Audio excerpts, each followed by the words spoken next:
Hey guys, this is Kirob speaking, and today, what is this? Why are you on the fitness stuff screen? Well, I have a very, very special guest today. It is Mr. Database himself, Benji Nathan. Mr. Database Yes. himself. Hey guys, it's Benji here. How are you doing, sir? I'm doing great. So how come you hang out with the Kirob? That sounds odd. Well, unfortunately I have to. I was walking down the street and he was sitting there. He was looking for content and I had to give it to him. Yeah, that sounds about right.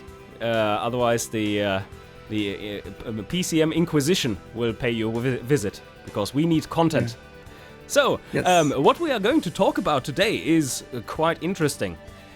We both of us are very, very different players of the game. And I highly recommend his channel because of how damn passionate he is about the game and knowledgeable about the riders. I mean, he's Mr. Database. He literally makes the database.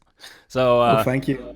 That is awesome stuff, and he is really close to more TV-like commentary on the game, with lots of knowledge about the riders, and I'm quite blown away by that because the only thing I can do is game mechanics. But I'm good at it. I'm flattered. I'm flattered about your kind words. Yeah, you're welcome. So, check out his channel, and if you are viewing this on Benji's channel, of course, come over to me, because I rant about game mechanics all day long, and I can never stop, and that's fun sometimes. Definitely check out his channel. He, for example, looks straight into the balancing of the game. I don't regularly do that. I mainly focus on the racing itself and just trying to win, and pretty bad at it, I would say. He looks at the best ways he can win, the best ways he can build his rider, and that's pretty much what we're going to go into today.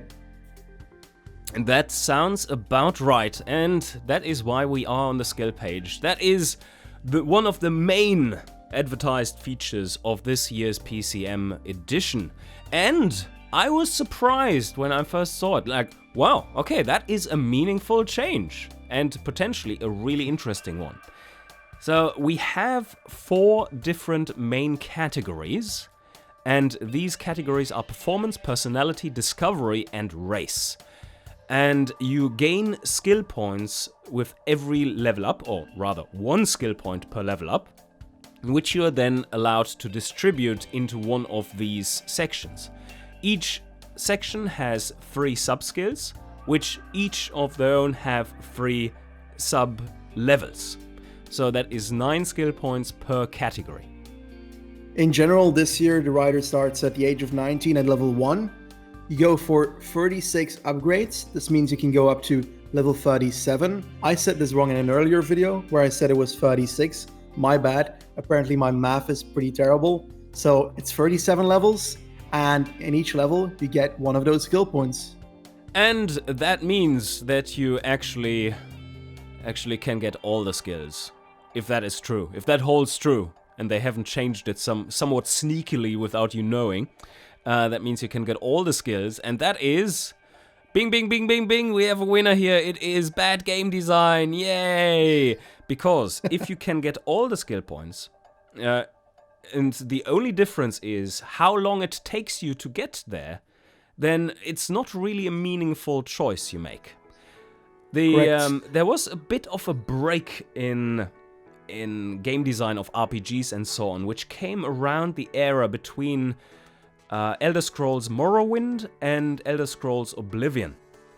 And that was in Morrowind, for instance, or in old school RPGs, you could not be the best at everything. You had to make RPG choices. And that means that you make meaningful decisions because it does matter where you go. But if you can get everything anyway, who really cares, right? Well, we shall take a look at least why the path throughout the skills could matter. Indeed. I definitely agree with you. For example, if we can get all the skills, then the only thing that matters is the way we get to that maximum amount of skills. If it, for example, wasn't 36 skill points we could spend, we had to actually check out every single skill, had to invest a lot of time in choosing between the skills, and a lot of choices had to be made. Now we don't really have to go into the choices of which skill will we take. It's more of a matter of when will we take this skill. Yeah, that's quite right. And in my Let's Play, the first one I do here for the Pro Cyclist mode, I've already started theory crafting, like what skill do you need to take when, like they take the training first and get thus higher performance throughout the season, have that guaranteed, and then up your fitness peaks and so on. But yes, that is something we are going to go into now. So let's first, though, before we get into that, I would like to hear a gut feel number from you. What would you think would be a good number of skill points to dish out in total for it to be both a bit of a challenge and meaningful choice? I think I would go for 12. And the reason is... Okay, why? Then you can get... The main reason is you have 4 branches. You could either go for a full... I see, in general, you can go one across, right? You can max 1 in each category, yeah. Yes, in general, you can max 1 in each category, or you can just share it around. But the reason I choose 4 is also because it's a symbolical number. We have 4 branches with each tree in it. Because of those 4s, it would just visually look better if there would be 4 full things instead. Then again, you could also choose to not go for a full skill and only spend 1 point on one skill. And then you would have other skills to spend your points on. And if you do that, then you are able to spend 1 skill on every single skill point if you choose 12. That is right, yes. I think that is a really, really good choice there. I would go with either... Yeah, around, my gut feeling would be around 15. So kind of around slightly below the halfway mark, really. Yes. And 12 is on the short side, I think, slightly, because some of these skills are not quite linear in that they are improving. At least the technique one isn't. Yes. And that means that is more likely to be one where you have to go for free, or depending on what rider you're trying to build. So yes, that takes up a bit more slots. But I like that you are a little on the low side. I think that would make for really good, a good feeling that you are creating your own rider, which has those very specific skills. Yes, and I also would like the game in general to be a bit more difficult. So if the choices to move towards a good rider are more difficult, then that adds difficulty to the game, which I like. Absolutely. Maybe not even difficulty, but challenge. Because the game can be really difficult even on extreme difficulty, but it's not really challenging. Yes, that's for sure. So, this would certainly, because of how many choices you need to make and they need to all fit together with the character you're building, I think that would be cool. But now, before we blabber on too long, let's go through the skills and take a look at how powerful we think they are, because we only have played up to level 6 or level 7 so far with our riders. Correct. And that means we have not been able to explore all of them. But we have a decent idea about them, so take this with a grain of salt or a bucket, depending on your taste. And then we shall take a look here. So why don't we start off with the first one? Performance. The elephant in the room. Fitness peak. You can take that one, considering you've done that. Okay, I take that one. I have ranted about that already.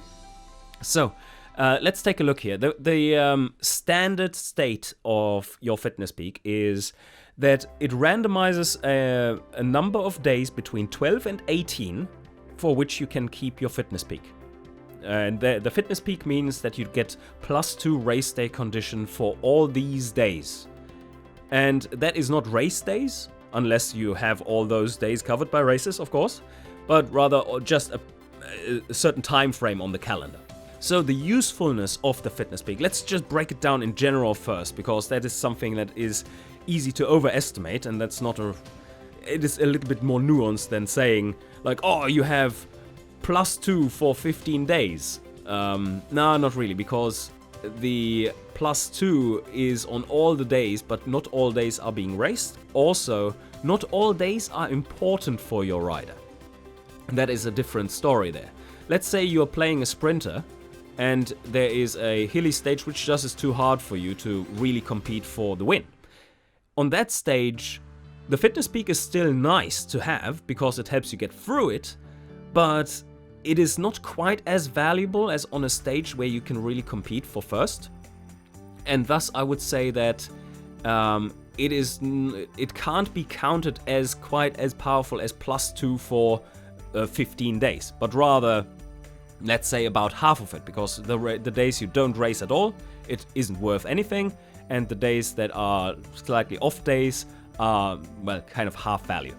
So yeah, what does that end us up with here? So we have 15 days worth of fitness peak on the standard non-skill pointed one, and now the first skill point gets you to 20 days on average. The second one gets you to 24 days on average, and the third one gets you to 28 days on average. So the first one gives you the biggest jump. That's jumps of 5, 4, and 4. And it is really powerful because you can see it like this. You have 3 fitness peaks per season, 5 days of extra race day condition bias of +2, means, well, +10 really, but then we halve it because of the arguments I brought forth before. So yes, 15 points of race day condition for this level up per season. 15 points of race day condition, of usable race day condition, is really powerful. Like, how often have you been in a race where you just wished for that additional +1 or even a +2? That's massive. So I just think that this skill tree fitness peak, after a long rant, we've come to the conclusion that this is mega powerful. And now, please, Benji, tell me how wrong I am. My opinion on it is actually quite similar. It is very overpowered. Honestly, if I have to do the fitness normally, without the fitness peak skill in mind, I am able to get a decent amount of fitness in. I'm not entirely as godlike at planning fitness as you are, but I am able to peak at the times that I need to be peaking at. And to come back at the point you said earlier, you mentioned that not all the stages that you have during a fitness peak are that important. I agree on one side, but I do slightly disagree on the other. For example, if you do a fitness peak, you mainly want to do so in the moments that you need it the most.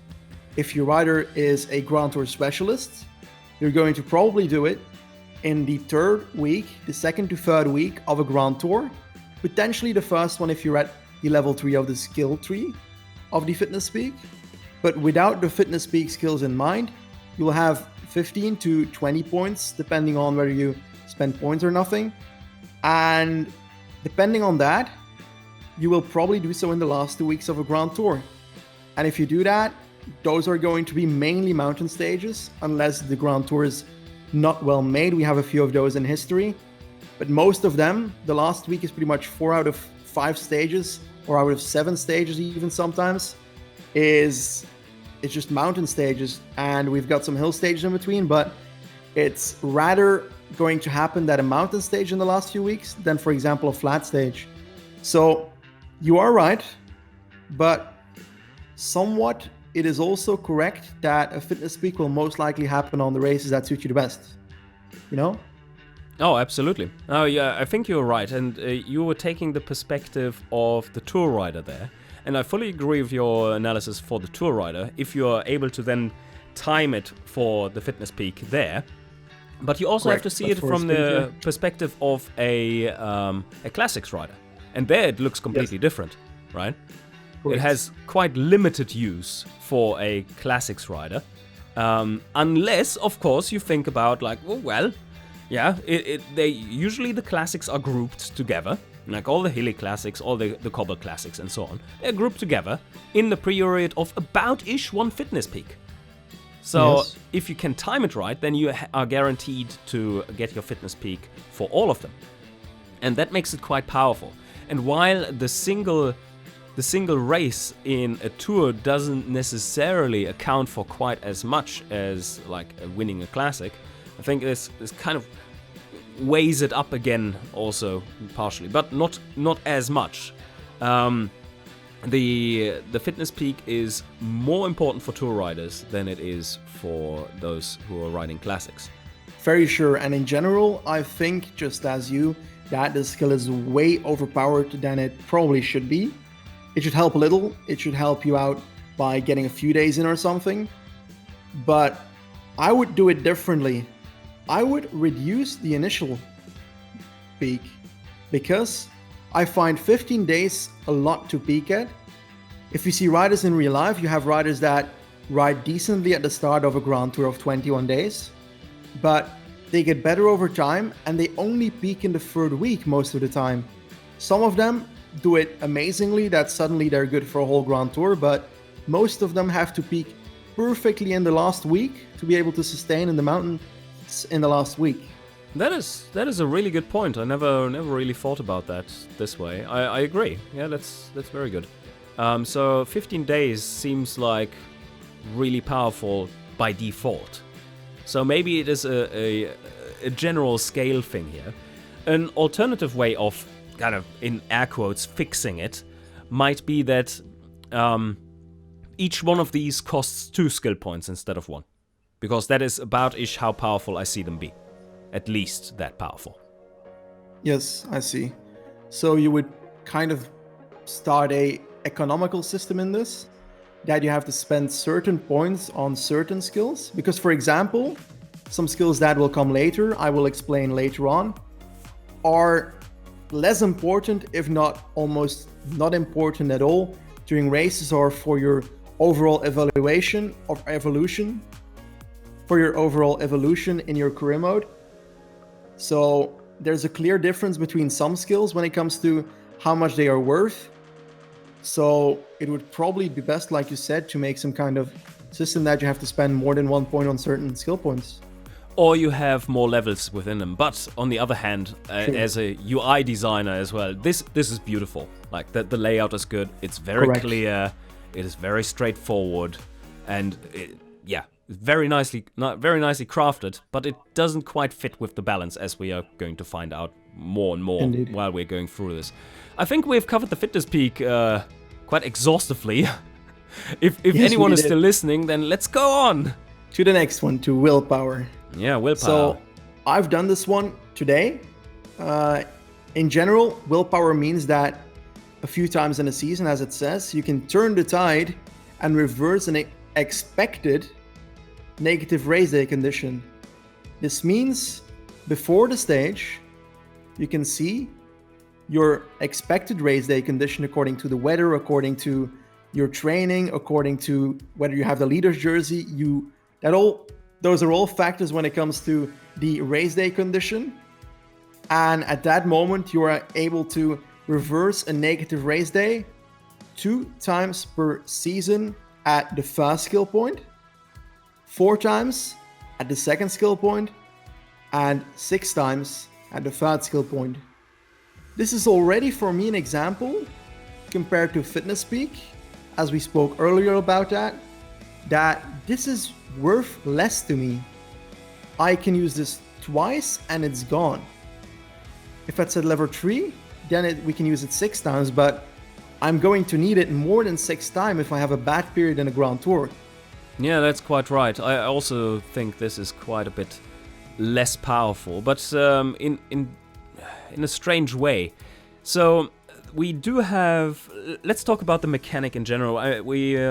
We talked about that briefly yesterday in a private Discord chat, and I wanted to bring that point up here as well. That is that this thing is going on the expected part of the race day condition.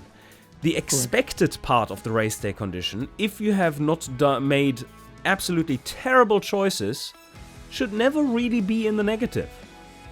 Apart from things you can't control like the weather, but that is at a maximum of -1. So what is going on here is like, yeah, okay, we can turn the tide, the weather, a little bit of piss is not a tide. That's a bit of drizzle. Your rider can handle a -1 race day condition bias.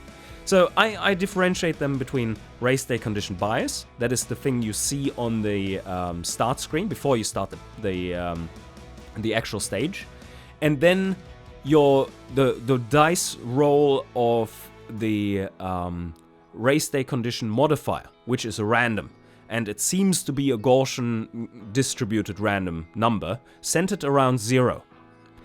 So you get your race day condition bias, and that one can range between -5 and +5, and usually it is around 0 if you are not on a fitness peak, and around +2 if you are on a fitness peak. And then when you get to the stage, a random number is rolled according to a bell curve or Gaussian distribution, with probably a variance of about 1, which means that -5 and +5 are exceedingly rare, while a +1 and -1 are very common, and a 0 as well, of course. Yes. And then you roll that number, you add them together, the bias and the random number, and then you clamp the results between -5 and 5 so that you can't go off the scale. And that is the resulting bias. Problem here is that the expected race day condition is the one you already have control over, apart from the weather, which maximum adds a -1, right? So you are trying to mitigate risk with this mechanic, willpower. Like, you can turn the tide. Oh, wonderful. But you can turn the wrong tide. This is like, yeah, you catch the drop of water and wipe it away while you open up the door and the tsunami is coming in. It's like, yeah, that didn't solve the problem, sorry. If you could, on the other hand, if this was changed to within the stage, before the start shot is fired, you get the dialogue like, oh, look, mate, you sucked at rolling dice today. You rolled a -4, sucks being you. But you have this wonderful skill called willpower. Would be a shame if you didn't use it today. So I think that would be fantastic, because how often has that happened to you that you were like, okay, this is a really important stage, and then I have a +2 race day condition bias. This is looking great. Final stage of the tour that matters, and then you get into the stage and you end up with the -1. It's like, what the? Yeah, exactly. Yeah, saddest moments of my life. Yeah, exactly. And it would be fantastic for that. And this is something I've been, I think over the years, have been pointing out over and over again, that it would be great to have a mechanic that adds risk management to the game. And this is an attempt at it, but it implements it at the exact wrong place. Yes, it's a good try, but with slight modification to put it on the other thing instead, it would already change it a whole lot. Yes. Because then you can get rid of those -4s or -3s you have rolled. Correct. And then, looky, it all of a sudden becomes just as powerful, potentially, as Fitness Peak. Do you see that? Because if you, let's say, you can offset a -3, or -4 Yes. even, you would probably choose it if you had as much bad luck as to roll a -3. Or if you That's choose correct. to offset a -2, then it obviously is a stage that is important to you. So it will only be used when it's important. And we Yes. already said that the Fitness Peak one is worth about 15 points of race day condition, right? So now you Yes. can turn the tide twice. This is on only extremely important stages you would use this. And Correct. here you have 2 times, let's say 4. Because that can be the value. At least we are now in the ballpark. 8 is not 15, but Correct. it is much more valuable that way. And I think if this is changed to 3 bonuses per season, so that it goes 3, 6, 9 instead of 2, 4, 6, then it is about on par with the Fitness Peak. And if the Yes. Fitness Peak is nerfed a little, which I think it should, then the willpower one would be on par if it was on the other side of pressing the start button. Correct. I totally agree with the fact that the fitness peak should be nerfed, and even if it should be nerfed, that willpower should be countered towards it, and by putting it on 3, 6, 9, that would indeed be more valuable than just 2, 4, 6. But also the change from the expected to the unexpected one would be a massive shifter, since I've had plenty of times at the end of Grand Tours where I'm in a very bad day suddenly, unexpectedly, and it just ruins the whole Grand Tour that I've built up from the start. And that one day, if I had a good day there, it would change the whole outlook on the tour. Oh yeah, absolutely. Like those days can really turn it around. And sometimes you just feel like you get so screwed over by the game and you have no ways of mitigating the risk, and that makes you just feel powerless in that. And it's not a good feeling in a game where you are supposed to control everything and only be limited by your foresight and your skill. And yeah, this randomization, of course there needs to be some randomization, but this is a bit on the implemented in a way that can be frustrating instead of interesting. Okay, let's go on to training. We had some interesting discussion about that too. Do you want to take the ball with this and roll? I actually don't remember what we were talking about. Oh, I did show you my graph before I even chose the point of training, and then after I chose the point of training. So training, what is it about? Well, training is how quickly you accumulate tiredness, and they have changed the tiredness mechanics a little bit. In previous years, it was such that as soon as you got over 50% of tiredness, it actually started to hamper your performance. And now it is not calculated the same way. But, well, under the surface, maybe it still is. Probably it still is even. But you don't even get to see the percentage now. You just see the negative effect, the beyond 50% effect from previous years. And it is, even without a level in training, it is possible to set up a training schedule which makes it such that the entire season, and I'm talking about the entire season apart from the first 2 weeks or 3 weeks, you have a fitness of 94% plus. Yes, I'm not being hyperbolic here. This is entirely possible. I've made videos about how to set it up. It's really easy. Everyone can do that. Not many people know about it, but you can easily do that. Basically, it boils down to always training hard. Like, don't train medium or easy unless there are very specific cases where you would go beyond 100% fitness. That is not good. Then you need to train medium or easy. But always train hard, and then every 5 weeks, you have 1 week of break. And that way, you just stay beyond 94%, even without any point in here. Staying beyond 94% fitness throughout the season is not only slightly unrealistic, but rather powerful. And this is without any points in here. It's very powerful, considering if we do put points in here, then it reduces it around a certain percentage that you don't reach anyway. Yes, and what really happens, like, I put 1 point in here. I showed it in my Let's Play as well. I put 1 point in there, and from then on, like with that extra point, I was able to keep my fitness level throughout the season above, at or above 98% with just 1 skill point. That's absolutely insane. Yeah, that is absolutely insane. I have issues trying to get it above 70 at sometimes in the season. Right, well, if you just follow those simple rules, you can do it as well. It's like, yeah, okay. That was easy to exploit. I should watch your tutorial. All right, so that kind of tells you there are 2 things.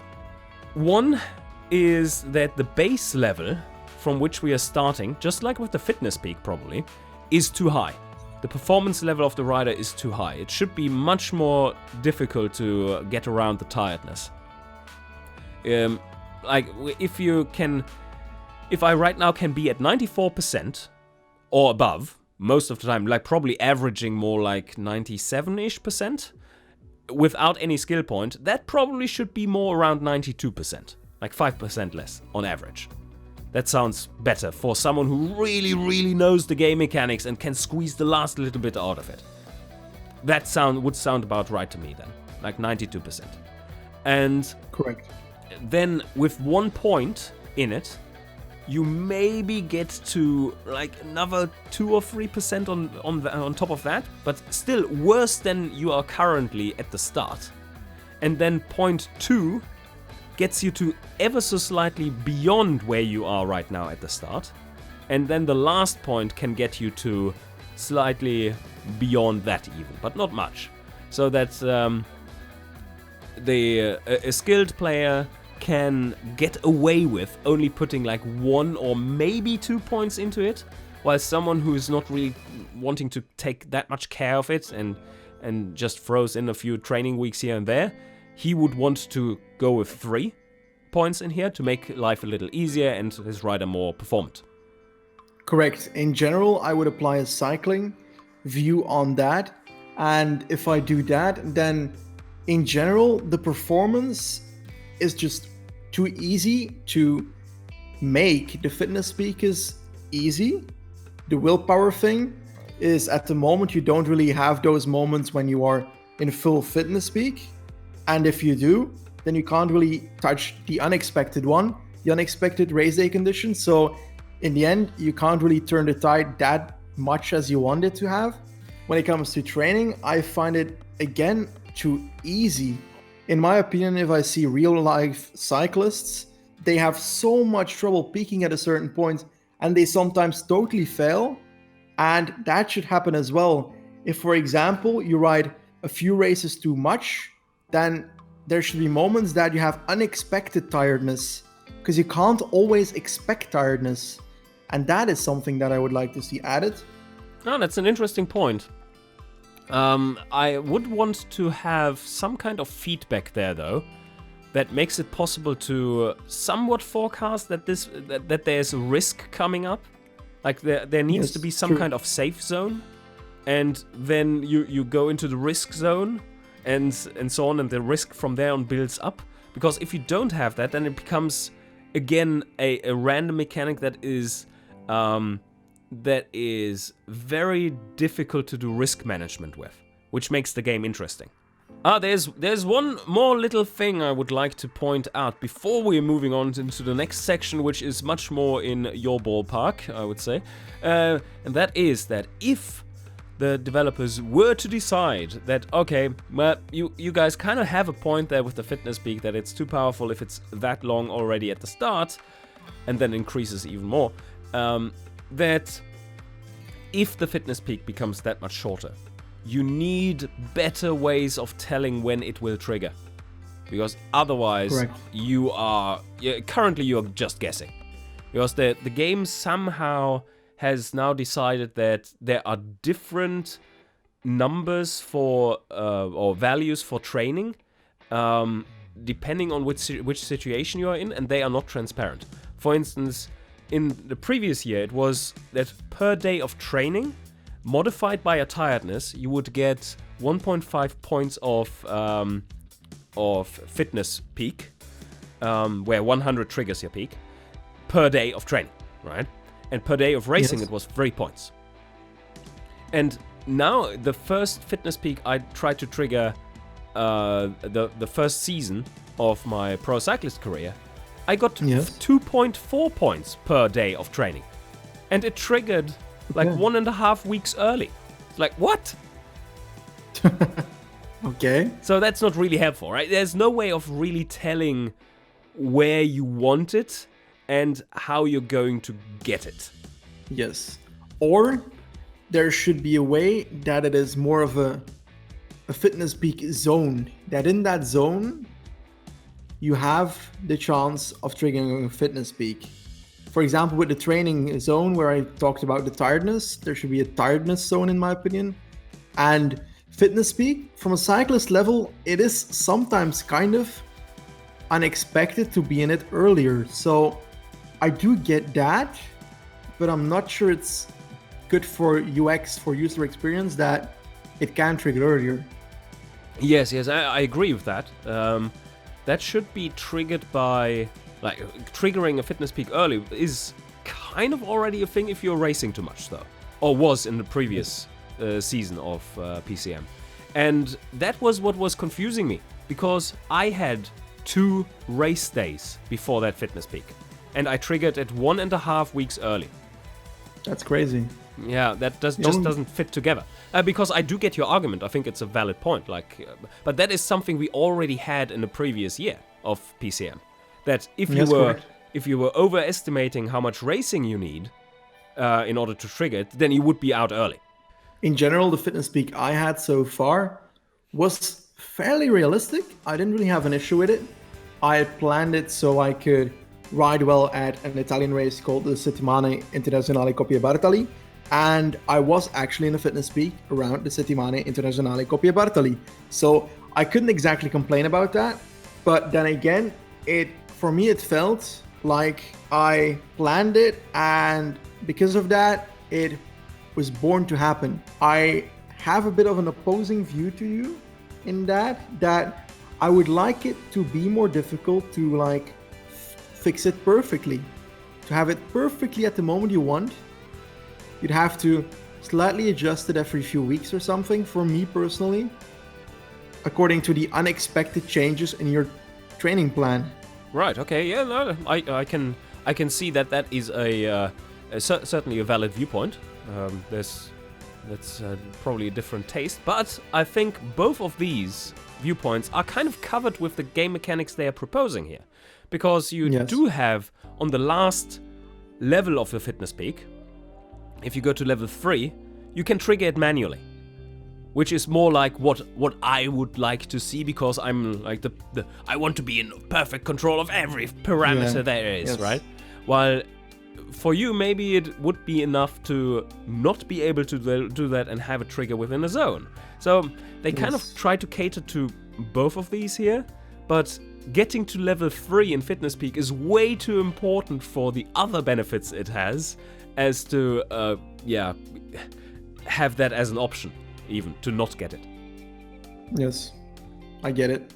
It's more of a thing in gameplay versus realism then, in my opinion, because when it comes to realism, it's a bit more random, but when it comes to gameplay, it just feels normal that you can control it. So I understand your point in that. Yeah. And look, in the end, that is very much down to personal taste as well. I think there are a few that are thinking about it like I do, or feel about it in a similar way. Usually they don't think exactly, the game mechanics are in that way, like screwed. And then quite a few others are probably more like you in that look, in real life cycling it is a bit random, so I accept that, and that feels right to them. So that's all right. Anyway, I think it is time to move on to personality, something I severely lack. So, here, okay. You can go ahead and tell me all about your charisma. Okay. Personality consists of 3 skills: charisma, attentiveness, and network. Charisma allows you to have influence on the riders that you take in the most important races you ride. For example, at the moment, when you reach level 5, you have the ability to spend certain amount of points on choosing certain riders to come with you on your most important races. At level 1, this almost doubles, but not entirely, at times 1.5s, pretty much, the amount of points you have to spend on these team requests, as it is called. You can take 15 points instead of the initial 10 points. Then on level 2, it doubles it from the initial value. And at level 3, it does 2.5 times the initial value when it comes to the points you can spend on requesting certain teammates.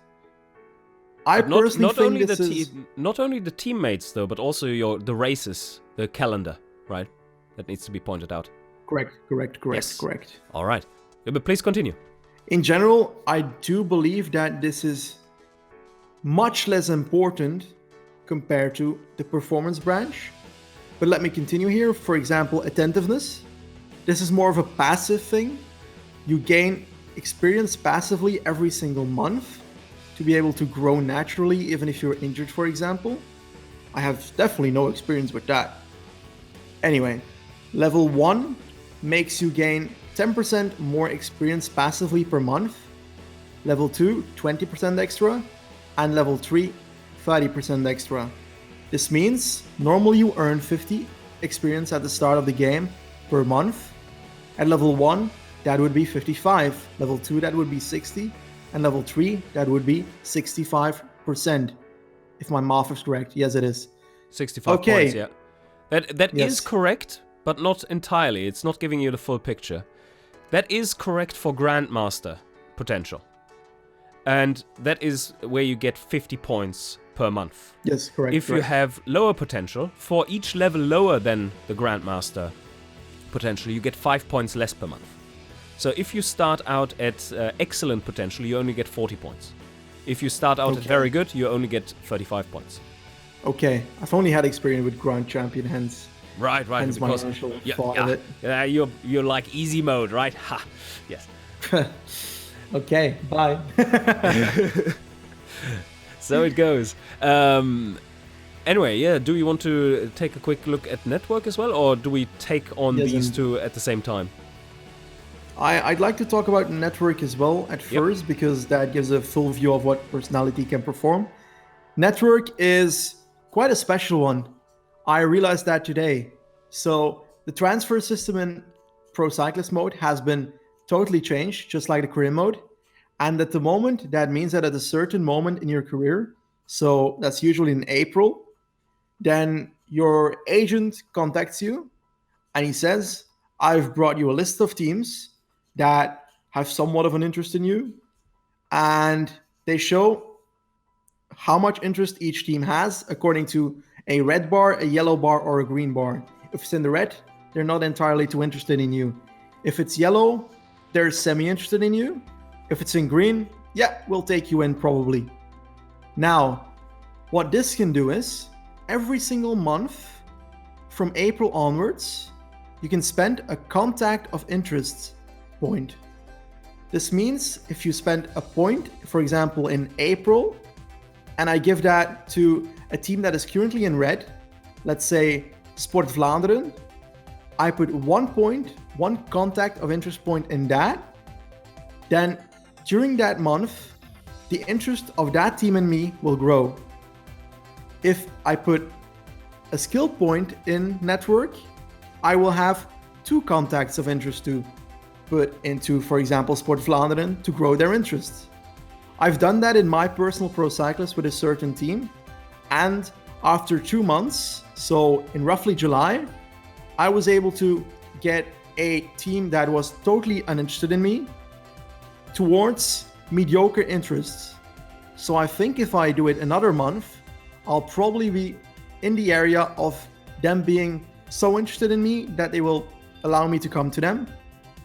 I certainly like this, but I do think that if I do that at level 1 already, from like red to full, then I don't need level 2 and level 3, because I will already be at the green part where a certain team will like me. That's the flaw of this, in my opinion. The second and the third skill point in this are pretty much unnecessary. That is, for the most part, stuff I actually didn't know about that. I haven't looked too deeply into personality just yet. But interesting, the thing you say about the network, especially there, because it seems like one point. Like what I'm observing here is that, well, no shit, Sherlock. You can only join one team. So why wouldn't you just focus on one team and get that into the green? And you probably can do that without any skill point in network. Because when is the transfer season starting? It is August or? I think it's the 21st of... I think it's the 1st of July. Oh, okay. I'm not sure. It could be August. Oh God, how do I not know this? It's a crime. Doesn't really matter. But it's somewhere August, around there, I'd ballpark, say. right? Tour de France, ballpark. And another comment I would like to make is on the attentiveness thing. And I know I put a little jab at you there in my first episode of my Let's Play. because this is really weak, the attentiveness one, because it is not a multiplier on XP in general, but only the one you gain per month. And let's put this into perspective, right?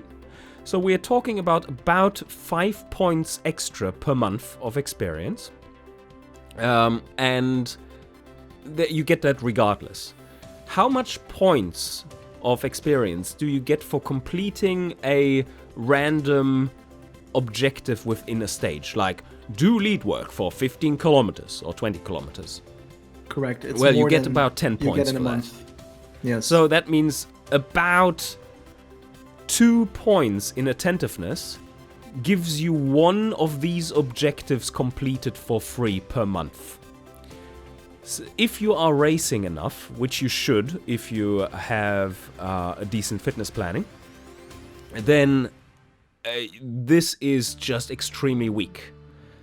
It would be really powerful if this was modifying all experience you get. 10% extra experience is, that can be really good. I think if, like, the way it is right now, it is underpowered. Clearly underpowered. It's basically useless. I would not go for it. But if it were modifying any experience you get, I think it would be slightly overpowered. And I think it would have to be 5% extra, 10% extra, and 15% extra. But I think overall that would make it a much more meaningful skill, especially to take on early, as 15% more experience, or even 10% more experience. If you, let's say, you race 3 races, 3 races per month, very low number. Like we're talking about end screen now, not stages, but rather full races. And let's say you gain about an average of 50 points per race, per full race, including all the stages. On average, I think that's somewhat realistic. So that's 150 points.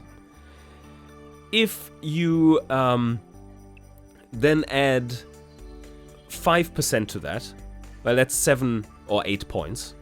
And times 3 is like 24. So there you are, slightly above the level where you are currently at Grandmaster. And 3 races per month is not much. That is basically bare minimum off-season.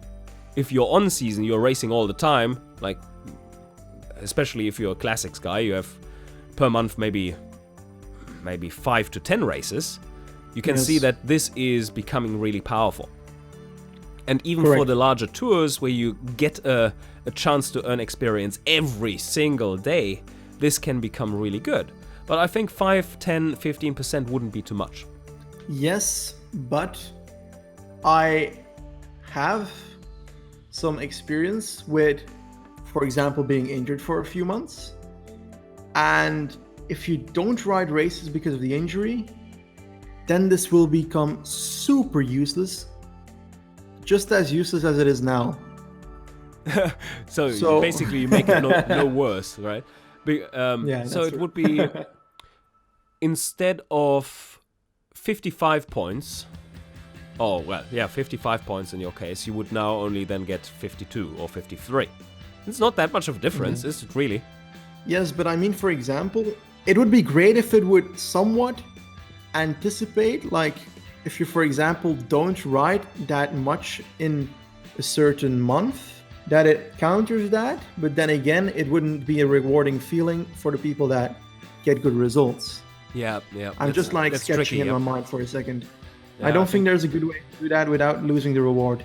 Yeah, I think you're right. It's really tricky to balance for that. And I think the game should, like, as a core principle, the game should incentivize the player to race as much as he can, because that is where the game is best at, right? Like, you don't want people to sit around on the management screen and just forward time. So yeah, it's a tricky thing, but I think the way it is currently implemented, this skill is way too weak. And now let's quickly touch on the charisma thing. Have you ever had the feeling, I know they lowered the numbers slightly, but have you ever had the feeling that you had too few points to spend? When it comes to the calendar or the teammate requests? Well, they are both the same points, so overall. Oh yeah, correct. I've never used teammate requests. I don't really care Right. who comes with me. And have you ever run into limitations for your calendar? I have come against that, but then again, I don't feel like a rider should have too much influence into the races he gets assigned from his leader. So I don't mind if I can only choose like 2 races. The annoying thing that I find is that spending points to remove a race, that hurts. That hurts a lot. Because sometimes if I make a Korean rider, I don't want to race in Belgium.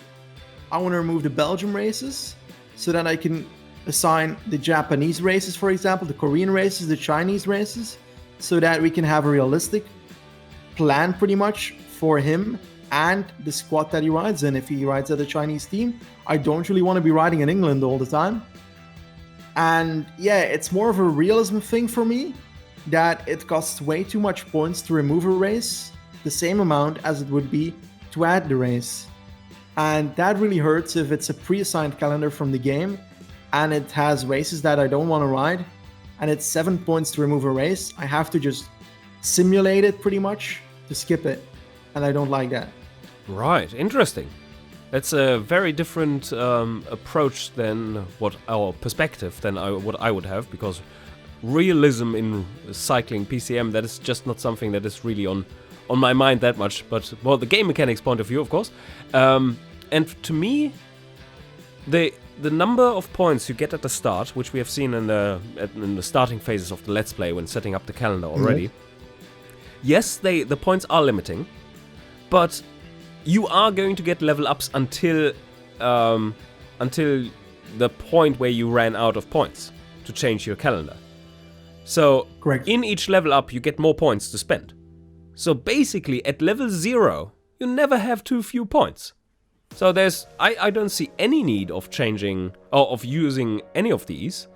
And also the scaling is slightly off. I believe 1.5, good start, like 50% extra. But then it trails off because the next step is from 1.5 to 2, which is how much? That is like 40%, and then 30%, roughly, like real ballpark. Correct.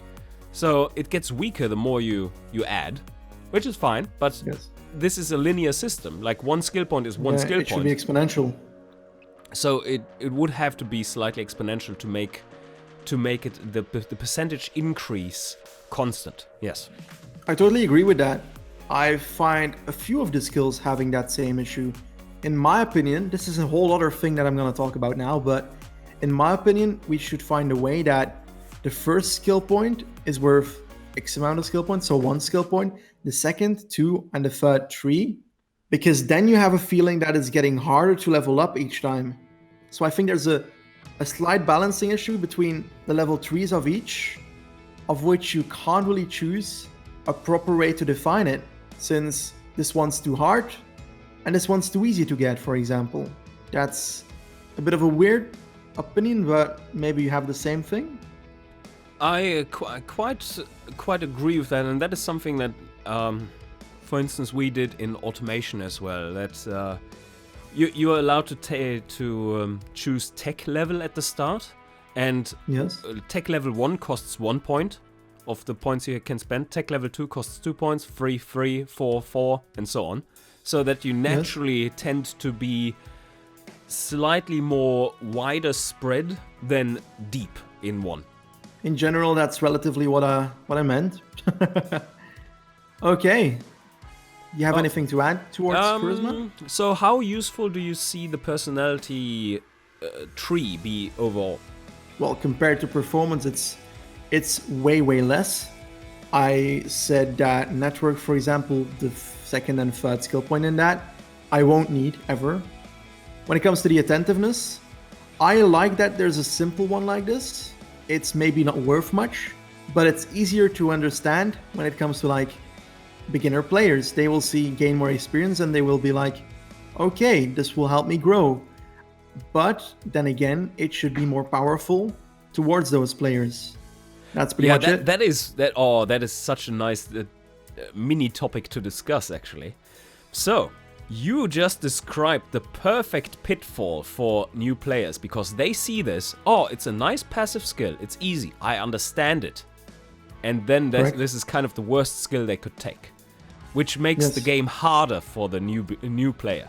Is that something you want? No. No. I agree with that sentiment. Okay, let's move on. As I said, as I said, for example, the gamer experience should just be more powerful towards those beginning players then. But like we talked about earlier, there are many other ways this could be solved. And yeah, we went into that and we got a few good conclusions out of that. Yeah, excellent. All right. Is it discovery time? I think we're done with personality here, then. Discovery is up next, and I think this is also one that you need to take on, because that is Mr. Database speaking, basically. Yes, and it hurts me that this is added, although I find it a very fun feature. I've played so far against riders that I don't remember ever giving stats, so that was fun figuring out what they were. And I don't mind that you can't see other people's stats. Other riders, in real life, you don't know how good this guy next to me is going to ride. The better riders, the riders that you see every day on television, are already visible in game. You can see their stats. That's because they ride more important races with proper coverage. The riders that ride shittier races, those people won't be known that much and therefore have hidden stats. The only annoying thing that I find is that I don't have a clue which rider does what in my team. I should be able to see their specialty. I don't mind not seeing their stats in my team, but I should at least see the specialty of my teammate, because then I can know which riders I should have protecting me on a mountain, which riders I should have with me riding in a sprint stage, for example. If I want to set up a small train, I won't use a 55 flat mountain guy, but I'd rather use a time trialist with a good flat stat. And that's something I miss, but I really enjoy the hidden stats, and I don't know why. It feels like it's somewhat of a discovery that gets added, and it's such a small detail to me, but so fun to explore in the lower divisions of cycling, the continental divisions. The teams there, I don't know 100% how I or anyone from the World DB team has ever statted them. I honestly enjoyed exploring the capabilities of each rider. I didn't know by heart which riders were going to perform well, and it gave me more of a surprise. I was like, how are they able to follow me? And then I realized, oh yeah, they might actually be better than I thought they would be. Now, the discovery tree allows you to learn more about these hidden stats, allows you to quicker know about the riders that you ride with or against. This skill tree branch, this discovery branch, includes 3 skills: information, passion, and observation. Information, as said, learns more quickly about riders' teammates and opponents taking part in the same race as you. Passion learns more quickly about riders thanks to race results in general. And observation allows you to be more effective during the observation action in a race. That's something totally different. So I'd rather talk about the first two first: information and passion. Information itself, as said, learns more about the people that you race with. Level 1 improves the analysis, which pretty much is a simple way of saying the game does this quicker for you, since it's not exactly like there's an analysis bar somewhere that just goes quicker. It's behind the scenes, I would think. And because of that, the pie chart that is on the rider's stat just grows quicker. Level 2, pretty much just the same, but more quickly. And the third one is far more quickly. So it's a very simple way of explaining it. Probably should use a little more text for the beginner player to be able to read it, in my opinion, because it sounds way more difficult than it actually is. But in general, it just means that at level 1 you learn at an X amount of speed the stats of the riders that you race with and against.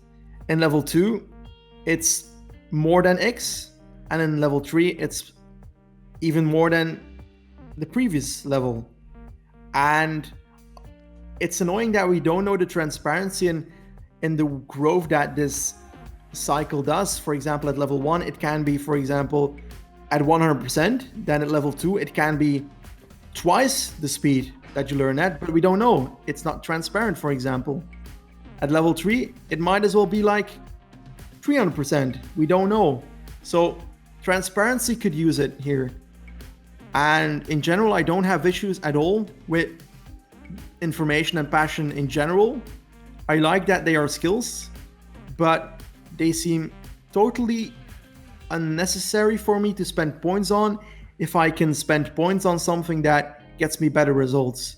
I don't really care that I can't see the stats of Jean Poussin from Age Desert development team. And honestly, that's the downfall of the discovery tree, in my opinion, when it comes to information and passion. A player does not need to know much about the riders he rides with.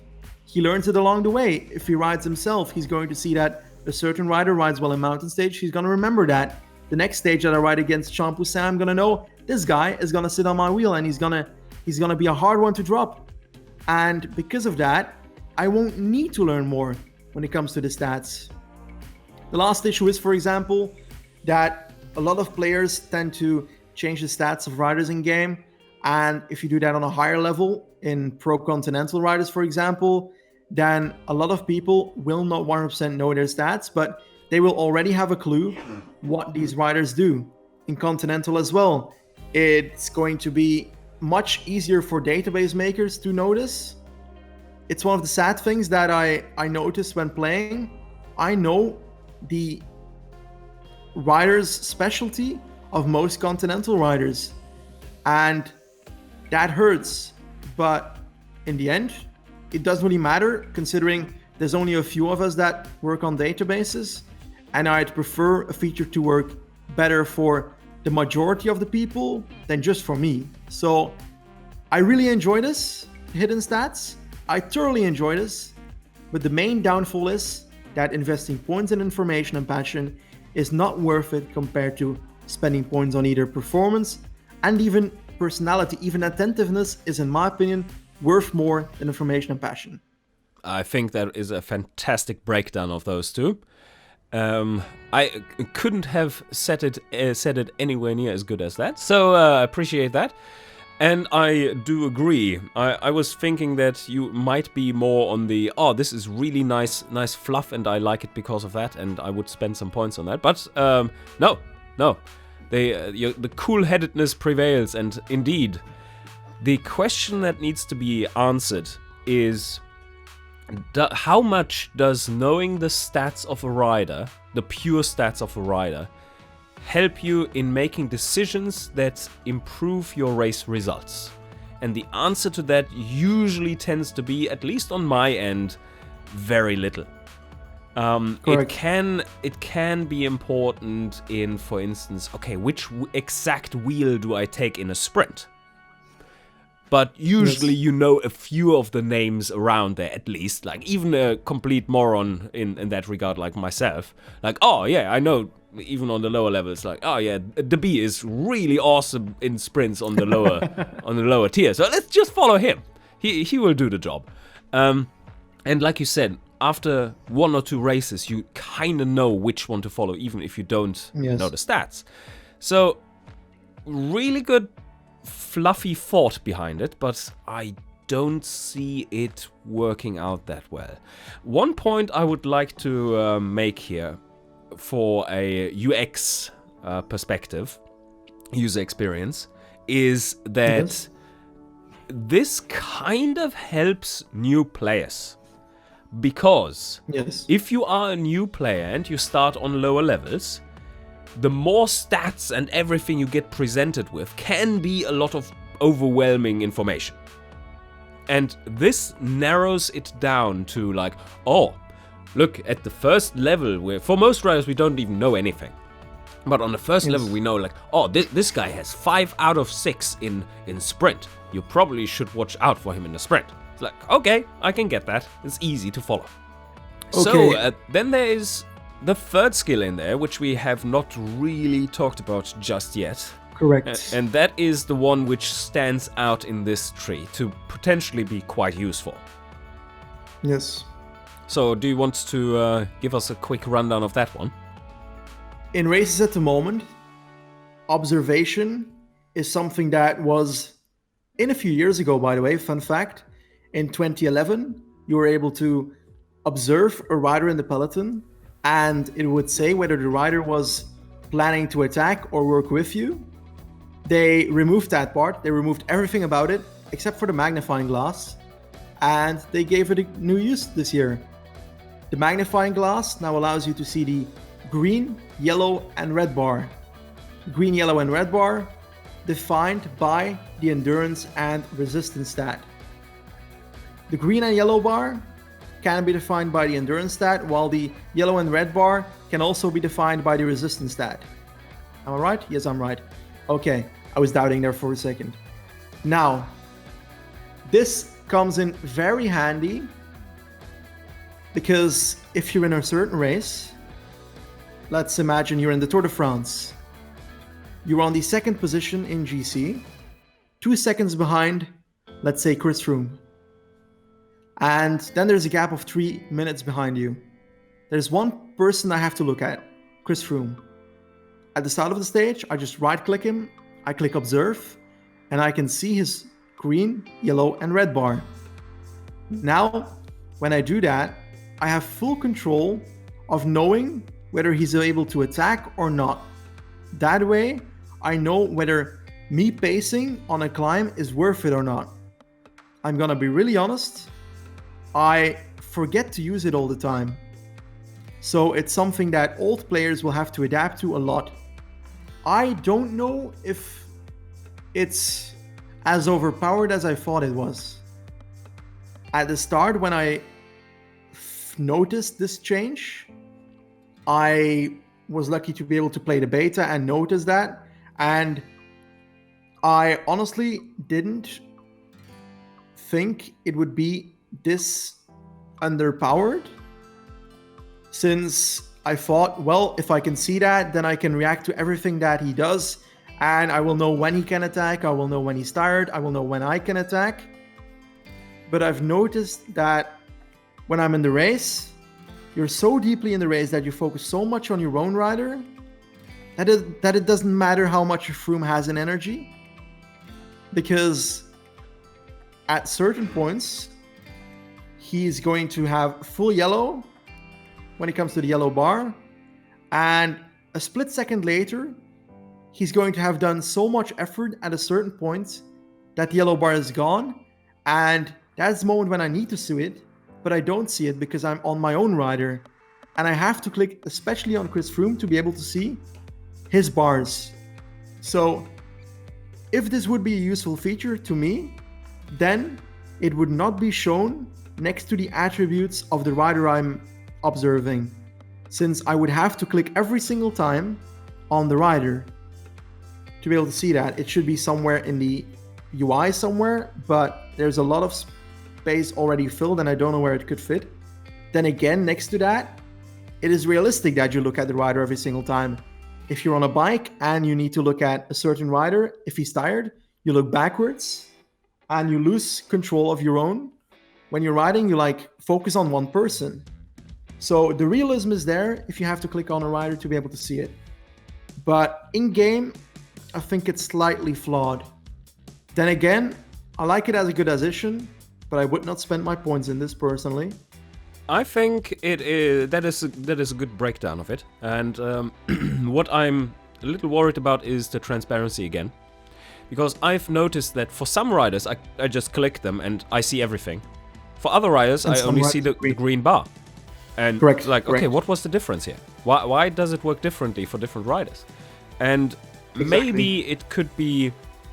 I can see a potential use of this, especially the case that's the perfect test case that you made there. Okay, let's say that you have there Chris Froome and you want to observe him. If you are riding the mountain stages correctly, that you are correctly. Depends on what you really want to achieve and what the race situation is, of course. But Yes. let's say you are a grinder. A grinder needs to make sure that he keeps a very steady pace up the climb. And then maybe you set it such that you have a little bit of extra left towards the end so that you could place an attack. But Yes. at that point, you would use that feature and check how much resistance bar do my competitors have left. And that makes it quite a bit easier there to actually translate this into results. Much more than anything in the personality tree, for instance. Because Yes, this I have can make the personally- difference in you deciding to attack or not to attack and maybe waste energy or be conservative. And I can see that working, but I fully agree with all the drawbacks that you pointed out as well. So maybe so-called tracked riders could be displayed on the top, that you always have their little bars up there with just their name on top or something. Yeah. I think that might help. But anyway, anything else you want to add? I want to add something in general that I thought about just a few seconds ago. And it would fix a lot of the issues when it comes to performance being way more worth it than personality and discover when it comes to the branches. What if you, instead of giving skill points, you gave a performance skill point at level 1? You gave a personality skill point at level 2, another personality skill point at level 3, and you give more skill points at the earlier stages for the easier branches, and you give the difficulter ones, so the more difficult levels. So if you go to level 36 from level 35, you will need more experience, obviously.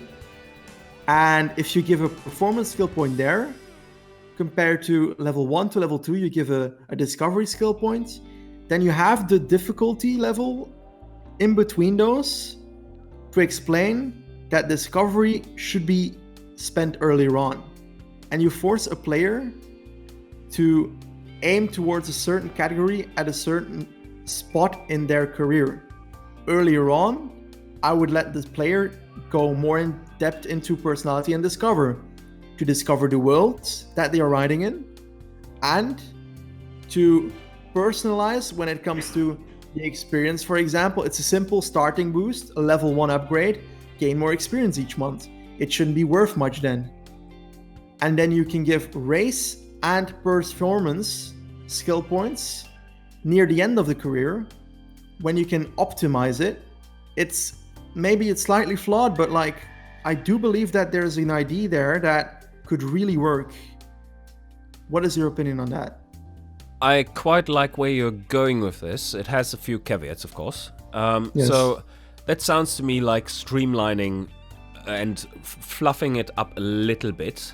Not in a bad way, though. I quite like the separation there, like 1 performance point, 1 personality point, and so on, because that actually makes you focus on not just one thing. And Yes. within there, you still have 3 different levels or 3 different things to potentially invest Correct. in.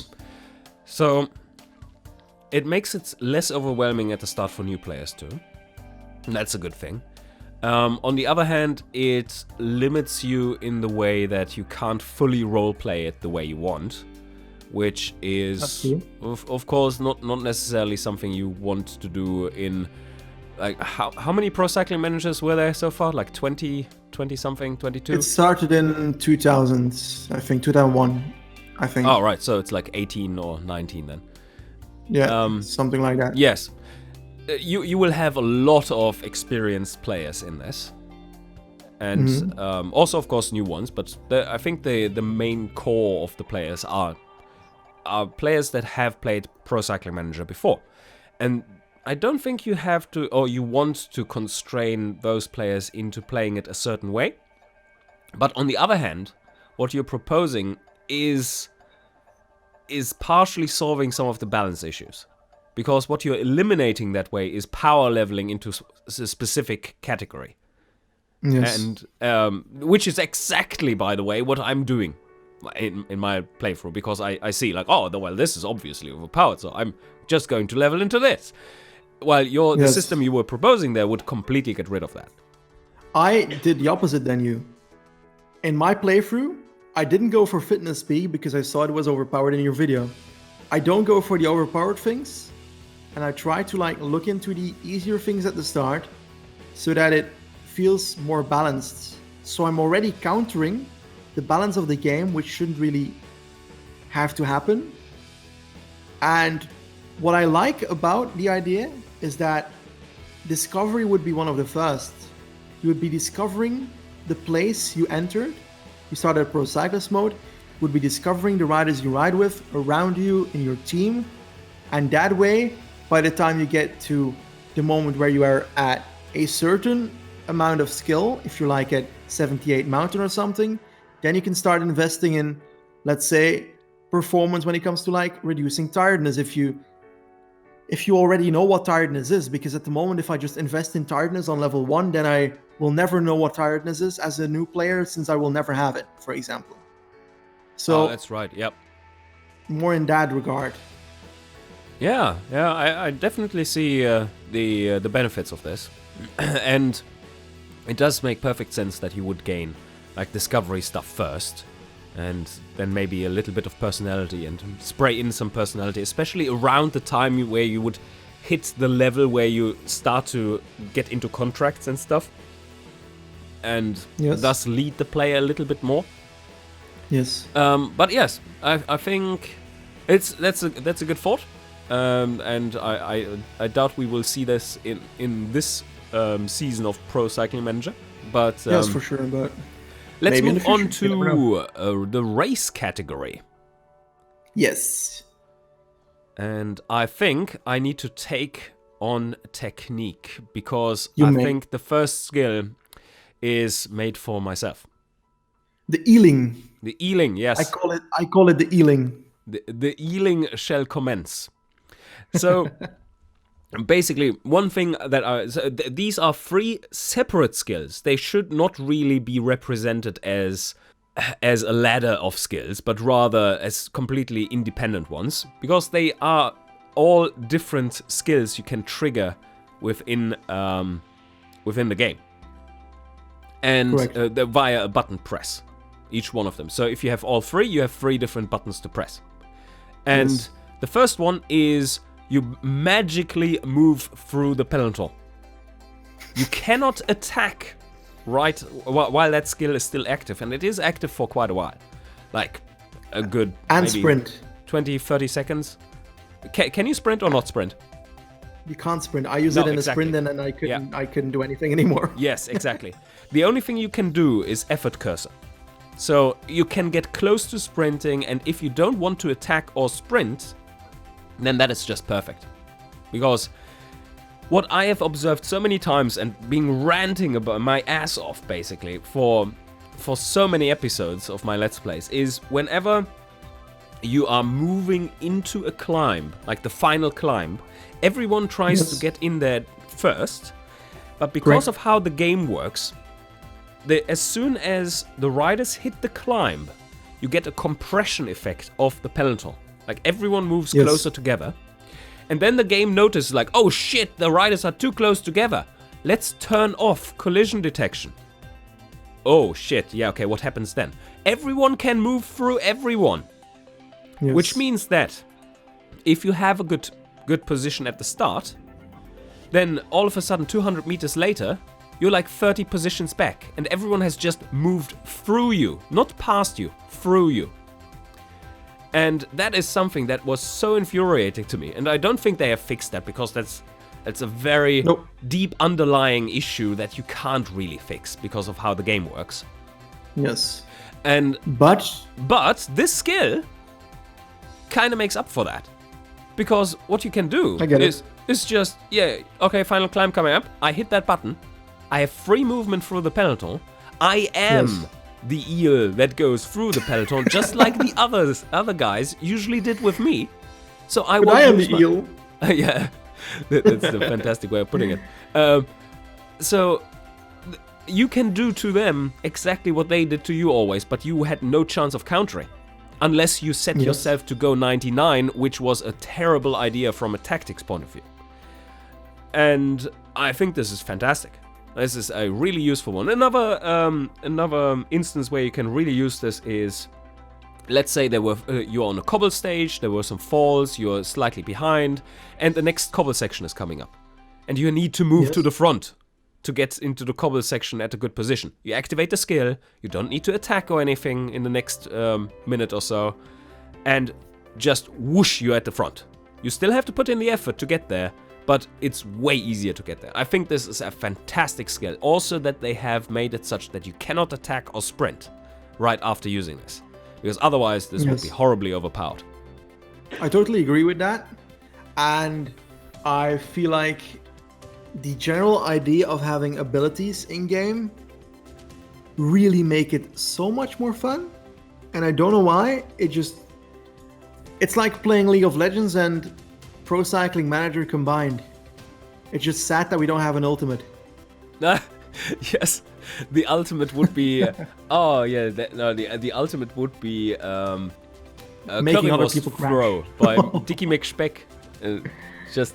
That was the best moment ever when Dicky McSpeck on one of the final stages of the Tour de France threw his currywurst at Chris Froome, and he just knocked out everyone, and he was just riding to the finish alone. It was perfect. But anyway, that's neither here nor there. Because I at that point just stated like, you could throw the currywurst at him, and he did. Anyway, so level 2, not really level 2, but level 1 the second, is technique. Another triggerable skill that is looking quite useful. It is aerodynamic posture while riding on the flat. So basically, you can go into a bit of a time trial mode, but I don't think it is linked to your time trial stat. I think that's a bit of a missed opportunity here. That depending on your time trial stat, you could get a bonus to the efficiency of that skill or not. Yes, but yes, as a database maker, if that was linked to time trial, we would have to rethink the whole way we statted every single rider, since there are riders like Tim Wellens who is great at doing this, but is a decent time trialist, but is better at like riding aerodynamically in races solo than he is at time trial itself. It would be more difficult for the people making the stats. Okay, that is a very fair point to make. I didn't consider that, and I accept that explanation and then drop my case. I would more think about the flat stat. Because sometimes, if a rider rides solo for 40 kilometers and wins the stage solo after attacking on a climb and then going flat towards the finish line afterwards, then he would deserve more flat to be able to stay ahead of a peloton that is behind him or something. Right, okay. I would think more of that, but so yeah, it's difficult. Basically, what you would, if I understand that right, basically you would say that clicking that button gives you a +2 or +3 in flat for a certain duration? Yeah, why not? Would be fun. I can see that work perfectly fine, yeah. That would make a lot of sense to me. Also, it would make it transparent, which is generally a thing that the Pro Cycling Manager lacks, so that would be excellent. And then you could even make different, like all of these here are really fantastic. I love these skills, just like you pointed out. That makes it so more engaging to play. And I think every single one of these would deserve its own tree. Like 3 levels. Yes, you're right. So especially number 2 and number 3, and we're getting to number 3 here now, and that is a downhill technique. Basically the same thing as the second one with flat technique, or more aerodynamic riding. You basically do a Superman, I would think, or a Froomey, and you just go crazy bonkers downhill. And, Vincenzo Nibali, we will call it, okay? Just call it Nibali for me, please. Ah, okay, you go Nibali on it. Yeah, okay. Okay. Yeah. No, that's fine. That's fine. Although I have read a scientific paper about aerodynamic positioning in downhill riding, And Yes. the Superman position is still by far the most efficient. But also, of course, the most ridiculous and least viable in that regard. But you know, like basically planking on your No, I get it. on a saddle, right? It's crazy. Yeah. So I think the drag coefficient goes from something like 0.24 down to 0.15. So it's like, Yes, it's insane. okay, that's crazy, crazy efficient. But Then again, do you really expect someone to risk his life by sitting in the Superman position on a bike? Not really. But yes, so this technique level 3 is basically giving you an option to add risk in a downhill, but also speeding you up at the same time in the downhill. I like it because in the 2015 race in Lombardia in real life, Vincenzo Nibali, as I just said, he attacked in the downhill of the Civiglio climb, and he went into the downhill, and eventually it was surprised that he came out of it alive, considering he was almost splattered between a motorbike and a wall at certain points. He almost was thrown off a cliff by taking a corner, like on the limit, like with like millimeters left, else he would have like ridden into the barrier. So I see it as somewhat of an opportunity to get that realism into your rider, but there's one huge flaw in my opinion. The current downhills are, when they are towards the finish, due to the scale of the race, it's at a 1/10 scale. A certain race, if it's, for example, 5 hours in real life, it will be 1/10 of that in game if you do it at ×1. So because of that, the size of the stage is also smaller, and the road is still wide and large, but obviously doesn't go the 200 kilometers for real. And because of that, people have to cramp the stage that they make in a shorter stage pretty much. Yeah, instead You know of what I 200 mean? kilometers, 20 kilometers of road, but yes. Yeah, but it's still 200 in game. And because of that, they can't simulate the fact that, for example, if you have a downhill that stops a kilometer before the end, in game it will stop 100, well, let's say 500 meters before the end or 200 meters before the end, close to the finish line. And because of that, you have a lot of stages in the game that finish pretty much in a downhill with a sprint that starts on the downhill itself. And if that happens, the rider that is at the front most likely takes it if there's not more than 500 or 800 meters of flatness afterwards. And most of the time, even then, the rider at the front will take it. So if you use this at the end of such a stage, like Milan-San Remo, obviously, then you win. Right.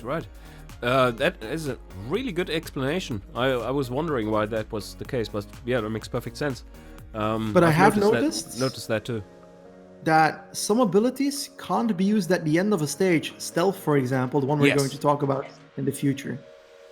Absolutely. So potentially, if that was denied as well as technique, and would have be able to be used in the last, for example, up to the last 20 kilometers, then you'd be able to use it at the start of a huge downhill of a large col, for example, and that would be fun. But I also think that would take away from this a little bit. Yeah, correct. So I'm not so sure, because, for instance, the technique one, that sounds like the perfect fluff skill to have for, like, you are the lone survivor of a breakaway group, and the Bellator is chasing you, and you just like hammer it, and the last little bit of resistance, you activate your main technique skill and just inch out a victory with it by activating it then. So I think they would lose something there if that was barred. But maybe, as you said, if this were like all three skills separately, then you could define that the technique one would stop 5 kilometers before the finish line, for example. Then you can't get towards the front with this and ride away in like the last 5 kilometers and then benefit off the fact that you're at the front to win the sprint. But it's just impossible to do that properly if they're all three in one skill. Yeah, right. There's just not much enough room for proper explanation and so on, yes. Yes. Alright, stealth skill. Do you want to talk about that? I'm fine with talking about it. In general, the description mentions be more astute and inconspicuous during maneuvers to bluff opponents. Now, in regular languages, because that's like the most professional English I've seen in the last 17 decades of my life, and I haven't been alive that long, so I've never seen any. That's me making that clear. It's very, Now, very beautiful words, yes. you can explain that much more easily. When you attack, with this skill enabled, you have a short amount of time to attack. If you attack then, the other guys are accidentally looking away for a second. And they only see it after 2 seconds and they're like, oh crap, he's gone, and they try to follow you. That's pretty much it. Yeah, basically a scrambling technology. It's like, Yeah. you scramble their That's a great senses for a little explanation. while, they get question marks above their heads, and you're off for the races, yes. Yes. It's like a magician that throws a smoke bomb and then he's gone. Yeah, exactly. Probably going to use flashbangs and so on. So, yeah. Yeah. I think the idea of this is fantastic. What I'm really worried about with this one is that that it deactivates at a certain time, which is, by the way, also the problem with the potential implementation of limits on when you can use it in the technique part of it. Yes. Is that very limit up to which you can use it is arbitrary. Depending on the race and the race situation, it either makes sense or not. And you can never find a solution that works everywhere. And you inevitably run into situations where you think like, I should be perfectly able to use that in this case. While in other situations, you might be like, well, doesn't feel right to be using it here because everyone in this race situation, which is so focused and active, everyone is looking at everyone all the time. I shouldn't be able to use it here and get away with it. I get it. And I've noticed that already. It's like, okay, now I'm going to use my stealth. Oh, wait a second. Yeah, no, I can't. And it doesn't state when that cutoff is. But I have had a moment where I was like, if I could use this, I would easily win the stage, but it would make it super unrealistic. Oh, really? So, okay. For example, how far away were you from the finish? And it is a stage that has a small hill, 7 kilometers before the finish line, and then it goes downhill towards like 1.5 kilometers before the line. And I know that if I attack at the top, because the riders around me were tired, then I could attack, but they weren't tired enough to not be able to follow me at all. But the only advantage was that it's a downhill. And because of that downhill, I would like easily win the stage. But as I said, this is one of the consequences of the downhill being a bit broken in my opinion. And I think the issue lies mainly there, that those stages will be more easy than they already are. And I don't like easy things. Easy for the wrong reasons, yeah. Right. In general, it's impossible to get this right, in my opinion, because either you have to make it so the stage makers in the stage editor have to define at what moment this will go out, this will stop, but then you lay the trust in the community members that make stages.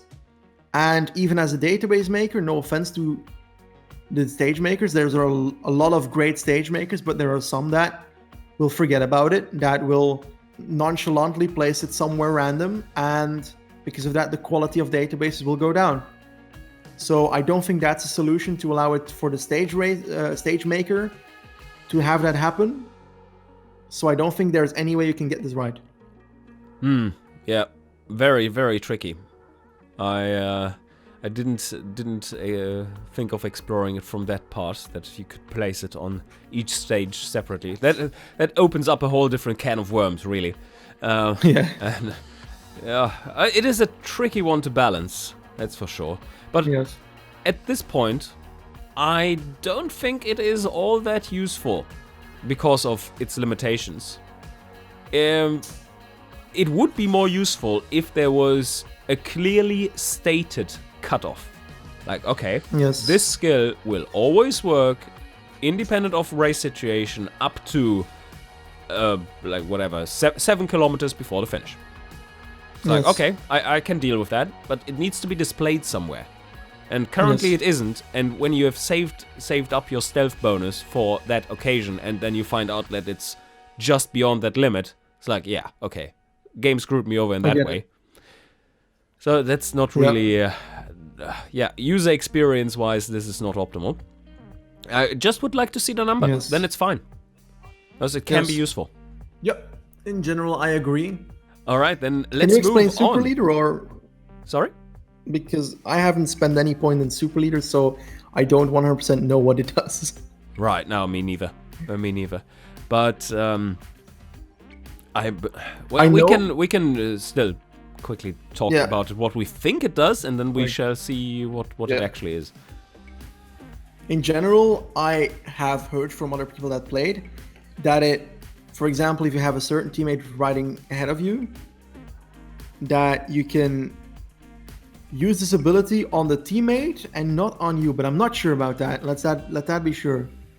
And that way, you can let that teammate work a bit longer than his usual work when he was dead earlier. But I don't know how much and in what form. Oh, okay. So let that be known that I don't know the details here. I would imagine the way it is implemented is that it works similar to the energy gel. Yes. Because I get it. That lowers the drain of resistance bar and sprint bar. So Yes. I think if you already have available that mechanic, then you can easily tie this skill into that mechanic. And yes, it would be applied to your teammate.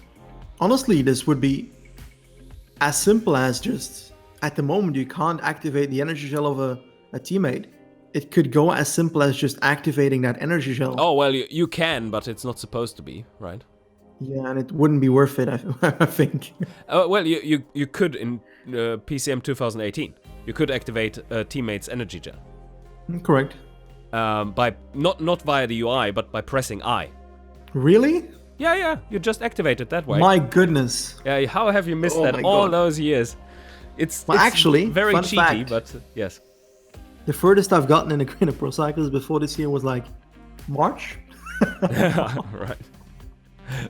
I was terrible at finishing stuff, but I'm changing. Yeah, Let that be you're clear. improving. Getting the real Let's Plays out there now. Yes. So yeah, that was maybe that's still in this version. I would have to try it out, but Probably. by pressing the I key, you could just get around you not having ownership of that rider. So Most likely. that was weird. But anyway, I think this could be pretty powerful. But I don't see it being useful beyond level 1. Unless the bonus size increases as well. Which it doesn't seem to do. It's only how often you can use it. Because I would think that it has a cooldown. I've not used it myself either. I would imagine it has a cooldown similar to the technique thing. And the stealth thing. And Yes. that means that if you are in a final climb or preparing for a final sprint, that you would have to use them all at once, more or less, or within a short amount of time. Yes. But then you can't because of the cooldown. So I Correct. don't know how useful it is to have more than one of these, but I like the thought behind the skill. So Yes. I'm probably going to invest during my Let's Play at least 1 point into it just to try it out and see how useful Yes. it is. Because this is something that is very, in general, really useful for the end stages of every race. Where you have Correct. one protector, and that protector is basically your lead out if you want to keep it simple and not make a sprint train or whatever. Yes. Or the one that is protecting you up a mountain. And then you apply that one to him while he's working. Like not at a very specific time, but rather whenever you see fit during that larger amount of time. You just apply it to him. It will have a general boost to his stats, or a dampening effect on his drain of energy. And in general, that just gives you a benefit overall, because he can work for you longer, which is great. So yeah, I think this skill might be useful, but I don't know how useful the 3 times is. I agree. I also agree about the fact what you said, that it will be used at a shorter amount of time, considering even if you use the unliked and not so much liked way of using a mountain on a train on a mountain on a train, a train on a mountain. Then you go in nail style and you start using your mountain train. If you have the best climbers, that works well. And then you could use this as an extra. For example, if you have 4 people in your train, you're the 4th guy. When the first guy almost runs out, you push this button and the first guy gets better. He runs for a bit longer. Second guy, same thing. I do think that you will have enough time at the earlier stage of the climb, the first and second rider, to cover the cooldown. But the second and the third will reach their effort at roughly 75% on the climb. So if they're like at 3/4 of the climb, then they're going to have to ride faster than the first guy did, because the pace goes faster the longer you're climbing with a train. So the difference will be that between the first and the second rider, you will have time for the cooldown to trigger. But the second and the third rider will already be difficult. And yeah, then you also won't need the third guy unless you have a 5th guy in your train. But between the 3rd and the 4th guy then, if you use it then, you will have no time at all if you have a cooldown on that. Right. But that is in case if it has a cooldown. Yes. Which I would assume it has, but we are going to find out. Yeah. This is something I'm looking forward to trying out. This seems like a really cool skill to have. Which like one of the issues I have currently with the or always had with the pro cyclist mode is that you have very little focus on being a team player, and use teammates way too little in the grand context of your team. And Correct. This will help you at least think about that, how you can utilize them better, and maybe even make them more performant in those crazy situations. One thing though, a little potential exploit here, Herr Benji. I'm scared already. Yes. What if you are able to apply this to a teammate who is the favorite to win the race? I'm not sure that's going to be possible. How does the game differentiate I this? think you will only be able to do that to the teammates that you have if you're leader or leader outsider. So if you're leader or leader outsider, you will get 3 teammates assigned to you. But if it's a sprint stage, the 2 riders that are sprinting will not be under your control most of the time. So I would think that's the differentiation. If you can control them or not control them. Yes. I've had plenty of situations though where I was able to control, where I was confused, like actively confused as to why I would have full control over the guy who was supposed to win the sprint. So I get it. Yeah, but that's a good point. So hopefully this doesn't work, because that would be kind of fun though, actually. It's like, yeah, here, come on. I have a magic injection for you, sir. Let's not talk about injections, please. The magic, I fetched some water bottles for you with big air quotes. Oh, God. Okay. All right. I think that brings us to the end of this whole thing. So, summary. What do you think about it overall after this quite detailed discussion? Overall, it's an amazing incentive to play Pro Cyclist mode. The Skill Trees edition gives me much more motivation to spend time thinking about the skills to invest in at the start and build further onwards. But there are a bunch of flaws when it comes to the balance. Mainly that the branches compared to each other are in no way worth to put your skill points in compared to, for example, for performance. If you compare that one to discovery, there's no way in hell I'm gonna spend the point on discovery. Race is very fun to do. So even if it's not worth it, I'm gonna spend my points in race. Yes. In general, I would find a way to split this up. Yes, the skill points, as I said. But I don't know how to do it perfectly. Then again, it's not my job to do so. Right, exactly. One thing I would say, I fully agree with what he said there. I think it's great overall, but it seems to be in its infancy when it comes to balance. Because like if two random dudes, or not quite so random dudes, on the internet can point at obvious flaws like this from experience alone, then usually something is wrong with that to some extent, at least in balance.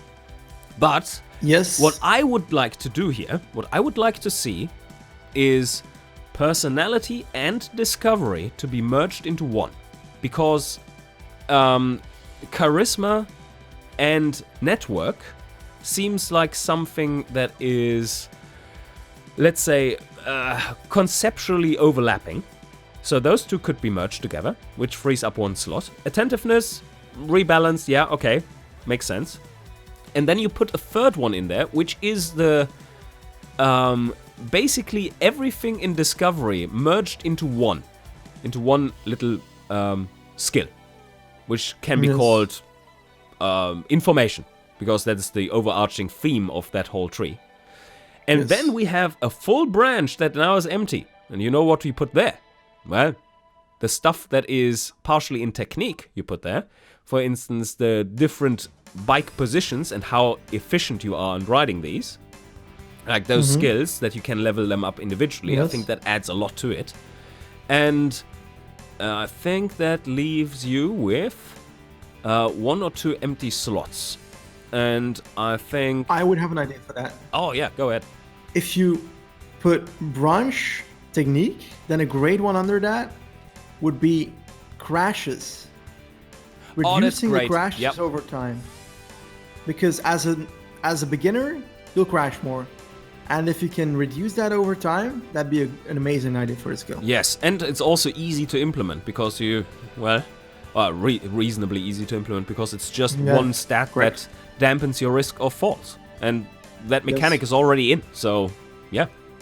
That's a really good one. I like it. But the main issue is there. Yeah, no, it's in there. You're right.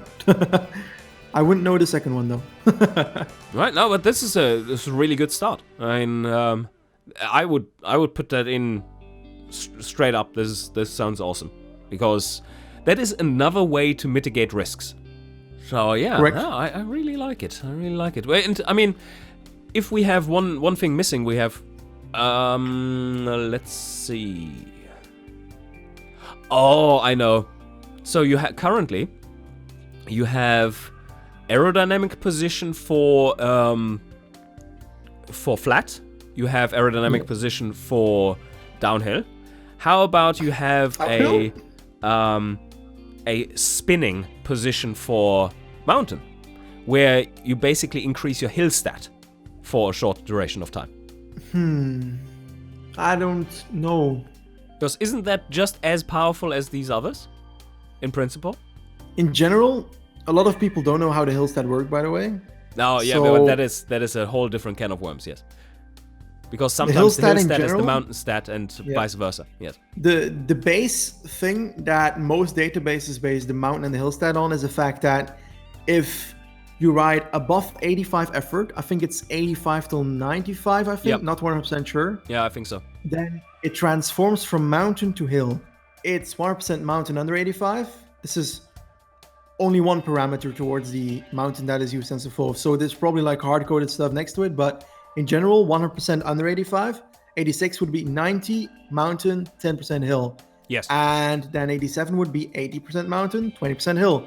Would go on to be 100% hill at 95. Then if you would up the hill, that would probably make it quite overpowered, since we as database makers have noticed that hill is one of the most overpowered things in the game at the moment when it comes to stats. Oh, okay, really? Yep. Yeah. Since in the last I can see it, kilometer, yeah. since if you ride on a mountain, you can ride well, but if you can just hang on, that's perfect. But a rider with good hill will win in the final kilometer every single time. If Alaphilippe hangs on a mountain stage and has a bit of energy in the last 1 kilometer, he wins the stage. 100%. Yes. Yeah, I've noticed that. And because of that, they have a better chance of surviving, even if he's not at the front in a mountain stage. He'll have enough punch in the final kilometer to bridge like 3 groups of riders that have fallen from the front and still save like a minute towards the front that he wouldn't have had earlier. Right. It's super weird, but yeah. Yeah, I fully accept that. Might be a flaw. That explanation there, and I applaud you for bringing it up, because that is one of the weird mechanical things in game mechanics things in Pro Cycling Manager, that the difference between mountain and hill. Yep. So okay, I do get how they got there. But let's change my my suggestion to you gain a small benefit in mountain stat instead, because then you can't abuse it that way. Yes. And then it would also, because the mountain stat is used like how efficient you are at riding up mountains. Yeah. Or slopes, while the hill stat is how good of a sprinter are you up mountains, right?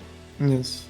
So I think in the context, which you correctly point out, it makes more sense would make more sense if that skill existed, that it would slightly boost the mountain stat or something. Yes.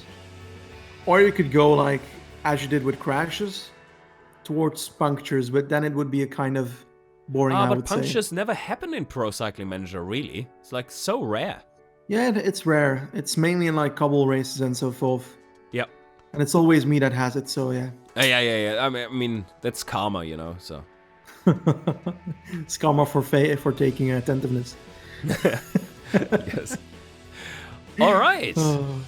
So I think that was a very, very good discussion on the skills and balance in Pro Cyclist mode in Pro Cycling Manager 2019. And correct. I hope you guys didn't fall asleep and enjoyed the discussion with Benji and Killer Rob. I thoroughly enjoyed it. I definitely thoroughly enjoyed it. Definitely check out Killer Rob's channel. He's an amazing guy when it comes to his commentary. He looks into the mechanisms of the game a bit more compared to me that I just wander around and stuff happens and I try to respond to that in the most appropriate way. And most of the time I don't think about things. An example would be if I ride a time trial and I set my rider on 75 effort for that time trial because it's X amount of kilometers, I would think that Killrob already knows at the stage start that he would best put his effort on somewhere around that amount to be able to get a decent time trial with these amount of kilometers. I would in no way be able to remember that. And that is probably the kind of content that you can find with him. And yeah, definitely check him out. And the recommendation is, of course, returned. We are very much, in a weird way, not competitors because of how different our styles are. I think I've mentioned that. And Benji is super passionate about cycling in general, knows every fucking little thing about all the riders, which you definitely don't get from me, who is like, oh, but the game screwed me over in that regard, and I would do the mechanics differently. No, that's not Benji. He is going full commentator mode when it really counts, and I can never really do that. I'm always amazed when I watch one of his videos, and he, like the final kilometers. When he's commentating on those, it's like, feels like a real race. I'm like, yeah, I'm pumped. Yes, go. So that's awesome. Yes, I am going to put the link to his first episode of his Let's Play for the Pro Cycling Mode in 2019 down in the video description, so that you can check it out. And I think you're going to do the same with mine. I will do exactly the same. Very good. And with that, I think we sign off, and you can finally go to sleep, sir.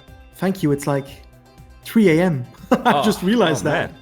Yeah, New Zealand versus the Netherlands, yes. It's Belgium. Come on. Damn it. Got it's it wrong. Crime. Oh, no. The war crimes continue. It hurts. Yes. Anyway, I really enjoyed the time with you, and maybe if some unbalanced thing comes up again, we might be able to talk again. Yes, absolutely, absolutely. We should do that kind of stuff more regularly if people Yes, like indeed. it. All right. Anyway, you have a good one, and I see you guys next time. Bye.